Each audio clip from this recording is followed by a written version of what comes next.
but I'm just really excited to have the program here. They haven't performed here for 6 months, and we are really trying to bring wonderful music to Pasco County, especially Hudson. Who likes to drive to the Straws or the Mahaffey? Nobody, right? Let's do it here. So here we are offering you a first-class concert in our backyard. Thank you, Fred. I'll turn it over to you now. One of the things that I have really been committed to was to make music more accessible for people, not just people like you, but for young people. Because I would love to replicate an experience that I had for some young person, an experience I had when I was about 10 years old, where for the first time, through circumstances that I could not have imagined, listened to classical music for the first time. At age 10, I was a rock and roller. But I heard a piece by Bach, and I heard it at a time when, to be very frank about it, I was being punished. I couldn't leave my room for a whole weekend. So what I did was I was told I couldn't listen to the radio, but my parents told me didn't say that I couldn't listen to a record player. And I had been given a gift that I didn't have any interest in at the time it was given. And so it sat in my closet for 2 years, and it was recordings by Leonard Bernstein, the Young People's Concerts. I turned on this one recording, and it was the last movement, a 5-minute piece, the last movement of the Bach Fourth Brandenburg Concerto, and I kind of liked it. And I listened to it again for 5 minutes, and I decided I liked it. Well, listen, I listened to that thing about 200 times that day, and from that point, I was hooked. So what I want to happen with this project, which has been going on since 2007, is to reach young people especially, and for the person who hasn't heard a piece of music that could turn them give them a different life experience. I think that I've been able to do that on more than one occasion. And that's what is the driving force for Chopin Project. I think that you're going to be excited to meet a young person. After the Schumann selections, we are going to have another player that's going to come up here, and his name is Colson Agan. He's a young man, and I'll express a little bit more about what I know about him when I introduce him later. But he and Matthew are going to be playing a duet of one of Chopin's etudes. Very difficult to play if you're doing it by yourself. But this was one of the ways that I was able to get the attention of people, because Chopin Project produced a book called I Can Play Chopin, and it is a book that is really for young people or older people who are just learning to play the piano. These are what's called reductions. They're simplifications of 10 of Chopin's pieces that are very famous pieces for the most part. But for somebody who is a late beginner to a late intermediate, there are 10 pieces that have been specifically designed for those people. And what's so great about them is that these are pieces that it would take years and years of piano study to be able to play in their full form. When you hear Colson and Matt play this particular piece, you'll recognize the piece, I think. It's kind of familiar. So I'm excited about that. That's coming right after the Schumann. You know, we're at a point in our lives where the world, it seems to be in chaos a lot, and music, this kind of music specifically, to me, is one of the last bastions of keeping us sensible. So with that, may I present to you Matthew Graybill. Hope you enjoy the program.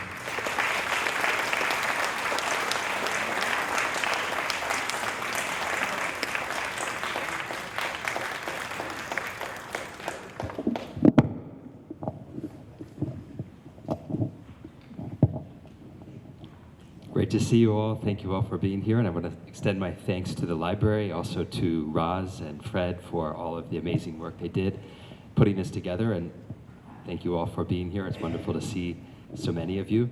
I'll just say a few words about each piece, as Fred mentioned, since we are in a library after all, which makes sense. We should try to make it educational in some way.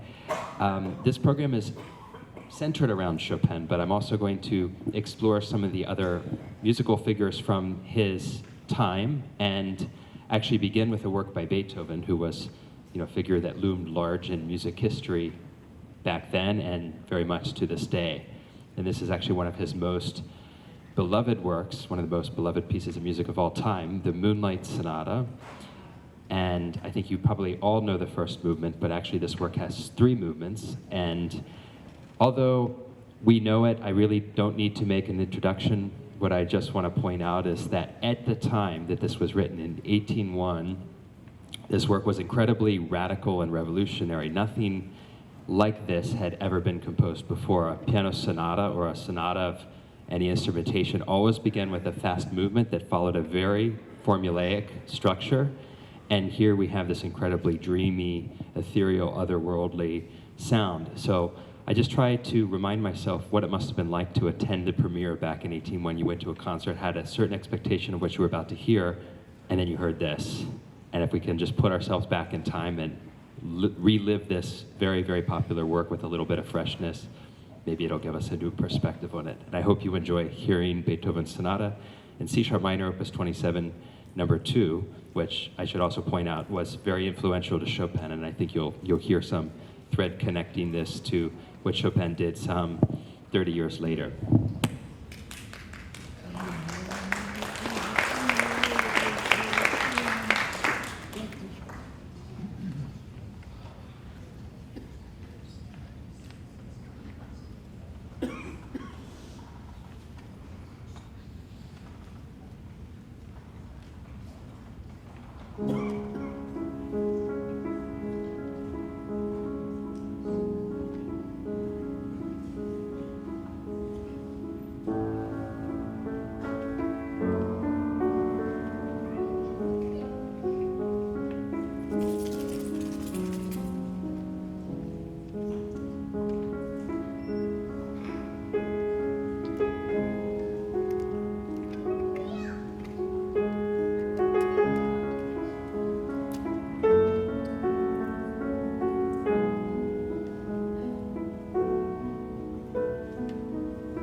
From here, we'll move on to the music of Robert Schumann, who was Chopin's contemporary. Actually, they were born the same year.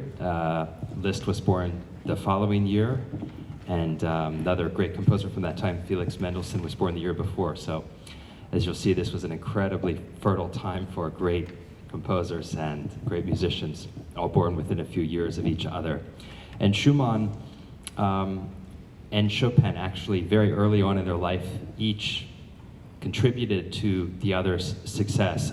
Schumann had also developed a reputation as a music critic and a writer about music, and in his very first publication, he wrote a review of Chopin's Variations Opus 2, and they were both hardly teenagers at that point. And Schumann coined this now very well-known expression, which is, he said, "Hats off, gentlemen, a genius of Chopin."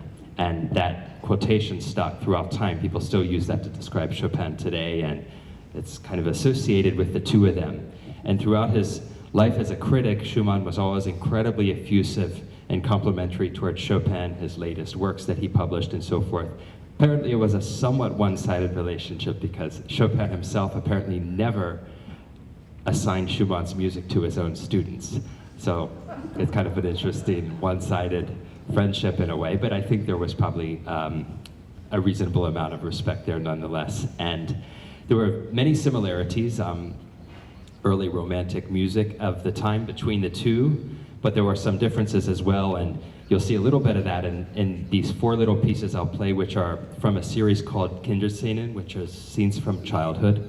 And each of these little pieces has a poetic title. So it's a little mood piece. It's like a minute or two long each. And the first one that I'll play is called From Foreign Lands and Places. Second one is called Curious Story. Third one is called Blind Man's Bluff, which I believe is a game. I don't know that anybody plays that anymore, but back in the 1830s it was popular, I believe. And then the final one, very famous, you may know it, is called Traumerei, which means dreaming. So you'll hear these 4 little works by Robert Schumann from his Kindersingen.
I'm going to invite Fred Slesky up to say just a few words about the next performance. Thank you, Matt. And now, ladies and gentlemen, it's time in the program for that special guest. And I want to tell you something about him. This is Colson Agan. He is a dedicated high school student who attends Day Spring Academy here in Pasco County. He lives in Pasco County, and he has a profound love for music and community involvement. As an active member of the National Honor Society, Colson excels academically while also giving back to his community.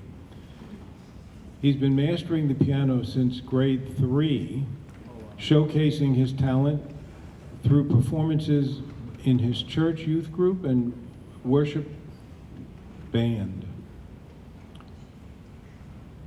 Colson continues to leave a lasting impact on those around him, embodying the essence of talent, dedication, and compassion.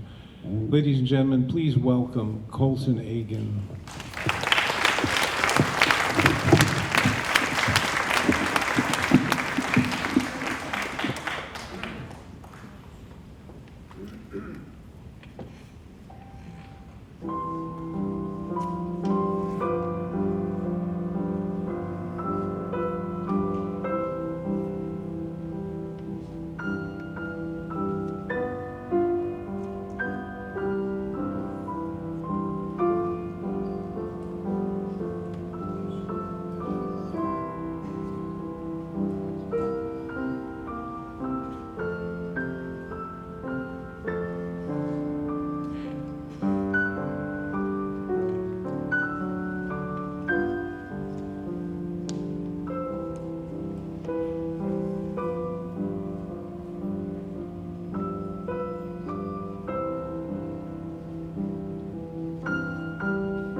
So now we'll move on. Bravo, Colson. Great job. And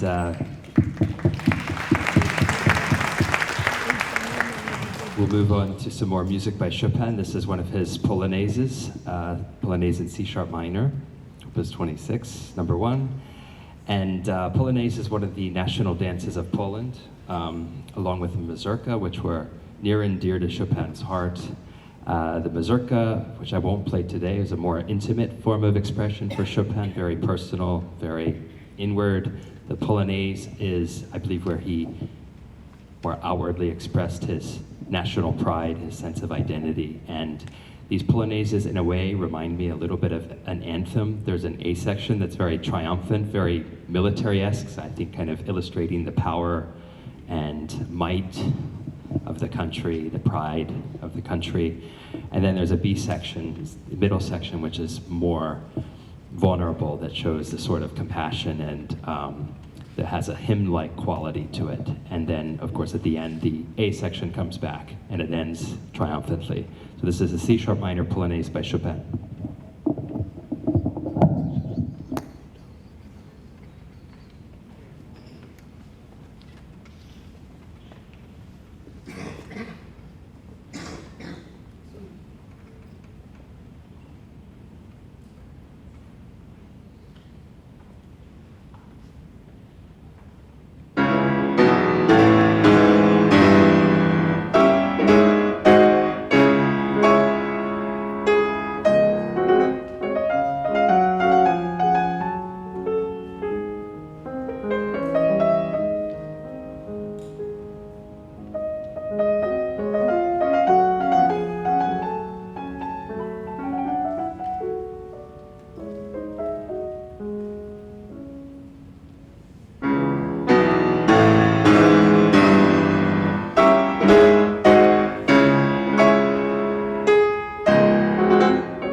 this sense of national pride, Polish pride, is one aspect of Chopin's personality and identity. Another one is the way that he made the piano sing. And that was, I would say, a newfound quality on pianos at that time. Prior to that, pianos were a lot more wooden sounding. They didn't sustain very well.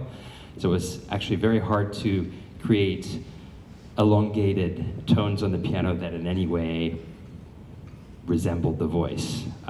So thanks to the advancements in pianos at that time, Chopin was able to take advantage of this longer sustain and also incorporate his love of opera into his piano music. And opera was very popular in Warsaw, where Chopin grew up. He would have heard the great Mozart operas, the great operas by people like Donizetti and Bellini. There was a style of opera called bel canto, which was a type of singing where you had a single pitch and you would have this long sort of florid line going around that single, sorry, not single pitch, single syllable, long florid line going around that single syllable.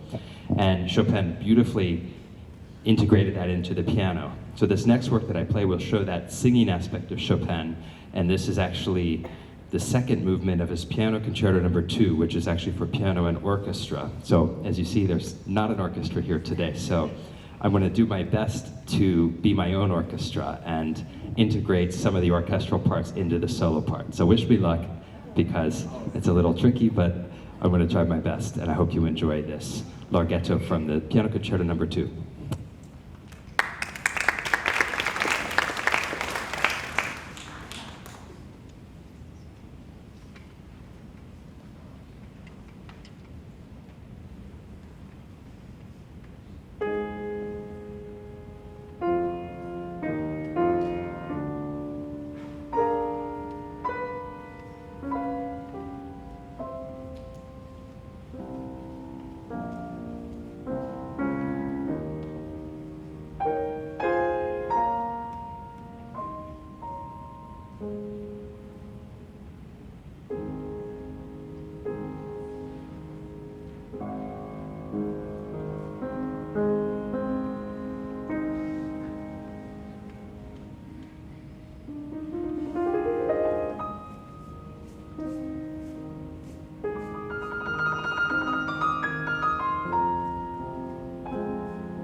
And now close out this program with two waltzes, two very different waltzes by two very different composers. The first is by Chopin. It's the Minute Waltz that you all know, I'm sure, although I cannot play it in a minute. I don't know that anyone can. It's short, but not that short. And then you have that aspect of Chopin, which is the elegant salon composer. A lot of music was performed in these aristocratic salons back then. These people would host gatherings of friends, and sometimes they would be graced with the presence of a great performer like Chopin, or like Liszt, or Paganini the violinist, or some of the great singers of that time, and they would perform for this intimate group, and often the music they would play would be very light and elegant, and this is emblematic of that. On the other hand, we have Liszt's Mephisto Waltz. Liszt was Chopin's friend and sort of adversary, I guess you could say, but I think they really challenged each other. They both really elevated the piano to places that it had never been brought to before, and they fed off of each other's innovations and new techniques that they both came up with. And Liszt was a much brawnier personality, a little bit less refined probably.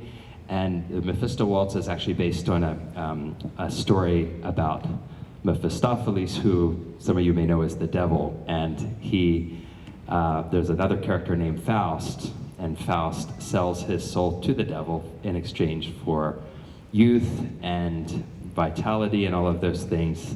And the scene of this waltz is from Goethe's Faust, and they are in an inn in a village, and the devil takes a violin from a violinist who's playing and starts making these incredible sounds out of the instrument, and everyone is just kind of intoxicated by the beauty of the sound and starts dancing with more and more and more and more intensity and fervor, and then the party just kind of spills out into the woods, and everyone, I think, falls asleep from exhaustion. And then at the end of the waltz, you hear the nightingales come out and start singing, which is, mourning. They've danced all night long.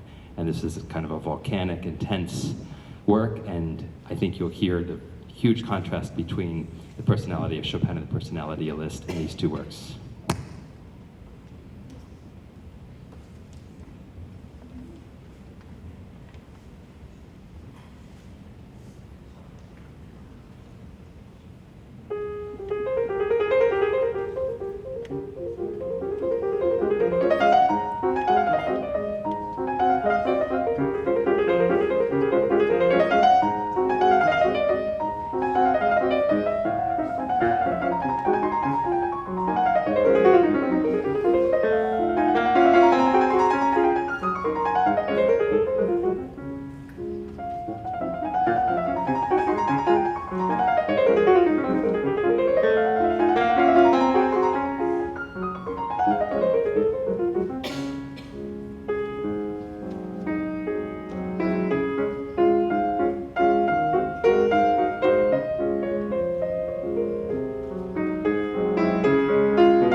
play one very short encore, which is a nocturne by Chopin. Actually, it's based off of themes from the second piano concerto that we heard earlier, so you'll recognize little snippets of this from something I played earlier.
please don't forget the donation box, and there's a meet and greet and refreshments in the back. Thank you so much for coming.